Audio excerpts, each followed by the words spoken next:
torúkọ tọlọ́hun àti sí ànábì wa Muhammad sallallahu alaihi wasallam.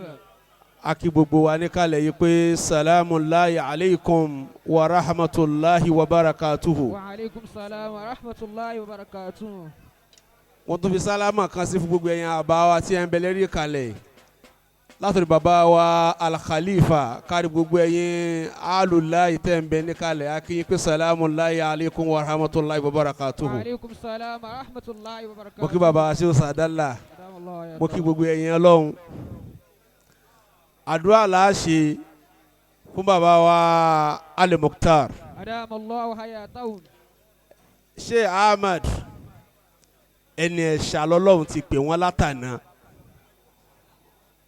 rajulun muqtariyun ẹni tọ́lọ́run pè lẹ́ni ẹ̀ṣà ni tó jásí pé la yahsuduhu ahadun illa an yakuna bilgado biminallahi tabaraka wa ta'ala. Allah. ẹni bá ti ń bínú bàbá Al-Huda ọ̀ ń tọrọ bínú ọlọ́run nítorí wípé Sheikh Alan bàbá wa Sheikh Ahmad al-Mukhtar olúwa dá wọn ó wá ṣe wọ́n ní ẹ̀ṣà láàrin ẹ̀dá ènìyàn tó jásí wípé ẹni tọ́lọ́hun bá dá bọ́lọ́hun bá ti pè é lẹ́ṣà bí ẹ̀dá kan bá lọ́hun bá ń birú ẹ̀dá bẹ́ẹ̀ òfò mọ̀ sónítọ̀hún púpọ̀ jàmá. àmọ́ ní ìkàlẹ̀ gbogbo wa yìí à á ṣàdúrà fún bàbá wa al-Mukhtar. adamallahu hayatahu. wọ́n ń pè wá ní Ajibolorunsoro àwọn èèbó ògùn sọ̀rọ̀ ọlọ́nà là á bá sọ̀rọ̀ orúkọ bàbá wa nu Kewuyemi Ajibolorunsoro. rahimahullahu ta'ala. bàbá bọ́lọ́hùn sọ̀rọ̀ lọ́hùn ń gbọ́ bébí náà bá bọ́lọ́hùn sọ̀rọ̀ fún ọ yóò gbọ́ lára rẹ̀. ìyá wa tí ó bímọ yìí kọ́lọ̀ bá ṣàlékún dáadáa rẹ̀ lẹ́yìn ọmọ ìkọ́lọ̀ tó bá ṣe dáadáa fún un níjọ́ tán fẹ́ lọ lè mú ìyá yìí lọ́yọ̀ọ́ èmi náà ń bẹ lọ́yọ̀ọ́ níjọ́ náà àjọrò lè mú lọ́yọ̀ọ́ ni Ọ̀yọ́ Aláàfin kọ́lọ̀ bá wa tọ́jú ọmọ náà gbogbo òjókòó lẹ̀ jẹ́ àtẹ́wọ́ báyìí dákun tó bá fẹ́ bàbá wa al-Mukhtar tẹ́wọ́ rẹ̀ méjì síwájú Ọlọ́run báyìí tó bá fẹ́ Sheikh Ahmad al-Mukhtar ẹni ṣéwù tó bá wílé ẹ̀mẹ́ta ọmọdé ní àlùbáríkà alákọ̀ọ́kọ́ nu ó di méjì gbogbo ọmọ rẹ̀ sọ pé ṣéwù Ọlọ́run sọ pé Ọlọ́run má pààyàn lá sọ bẹ́ẹ̀. Ọlọ́run dákun má pààyàn là ọmọ kékeré ni má pààyàn là onílù ẹ̀hún má pààyàn là Ọlọ́run dákun má pààyàn là ọmọ kékeré ni má pààyàn là má pààyàn là o. Ọlọ́run dákun má pààyàn là ọmọ kékeré ni. tọ́ba wí dáadọ́ ọmọdé ní alùbáríkà tọ́ba wí dáadọ́ ní sófò ọmọ má pààyàn là má fòṣì tá má fòṣì tá o. Ọlọ́run dákun má fòṣì tá ọmọ kékeré ni. Wí dáadáa wí dáadáa wí dáadáa. ẹ̀yin tá ń pè láyé náà ní dákun má pààyàn là má fìyà jẹ má fìyà jẹ o à ń bọ́lọ̀ sọ̀rọ̀ nu má fìyà jẹ.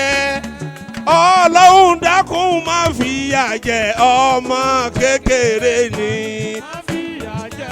Àmín má fìyà jẹ o. Ọlọ́run dákun má fìyà jẹ ọmọ kékeré má fòṣì tá. mo wà nù àfa táfà mo ń fún ní nǹkan àwẹ̀ dákun má fòṣì tá ọmọ kékeré má fòṣì tá má fòṣì tá o. Ọlọ́run dákun má fòṣì tá ọmọ kékeré ni. Àmín Ọlọ́run dákun má pààyàn là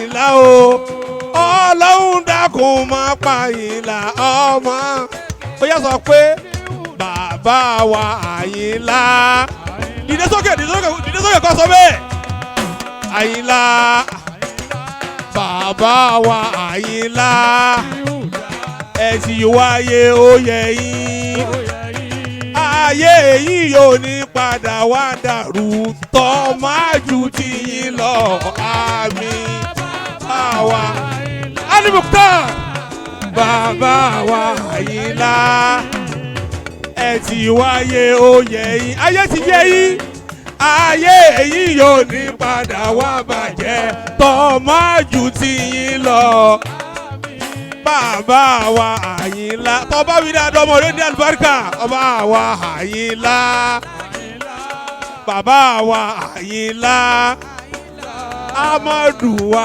Àyìnlá gbàgbọ́n mi Àyìnlá ẹ ti wáyé ó yẹ yín ayé yìí yóò ní padà wá bàjẹ́ tọ́ máa ju tiyín lọ àmín. Àmín àmín ẹ ti wáyé ó yẹ yín ayé yìí ò ní padà wá bàjẹ́.